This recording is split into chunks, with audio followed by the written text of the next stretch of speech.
you became very friendly with Cameron Diaz, and I'm sorry, can we get back to her nickname?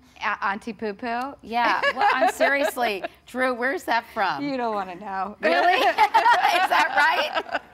It's from like many, many years ago. You know, she was actually 16 and I was 14 when we became friends. How crazy is that? Yeah. How did that happen? We were both like LA kids, you know. I worked in a coffee house. She was a model, and I like served her coffee, and we had like mutual friends, and we just knew each other from around town. And I will say this about her: she was always kind.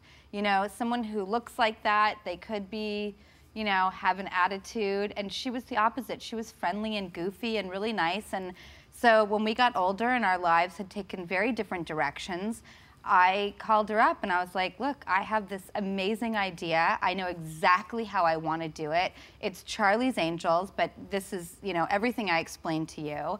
And I said, come play with me. And she said yes.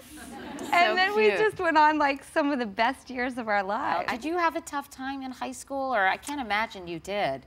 No, I definitely did. I was, you know, I went through a real awkward period. You can just Google it. It's really, it's super awkward. I had bad hair. For some reason, I thought holding a blow dryer and hairspray at the same time on my bangs was a good idea.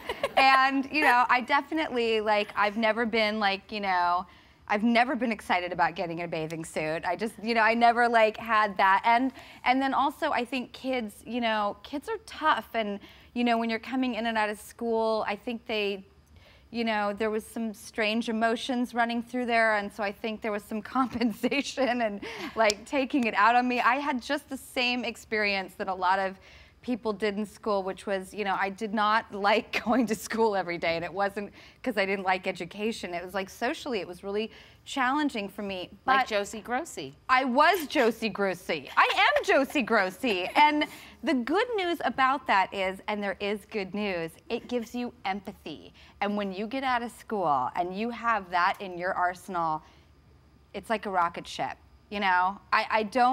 I don't know what like popularity necessarily does for people out in the world. I'd love to take a poll and know, because I know that the kids who kind of like felt like, ugh, you know, in school, they came out the other side like so much cooler and better. Not that I'm cooler and better, but I think it really adds to your character. You're taught coping skills, and you're taught, I think you're right, empathy, and to feel for somebody who's in an awkward situation or is not, you know, not having a great day. So I think you're right. I think empathy is an incredibly important quality to have, and you know, you really learn it when you're there.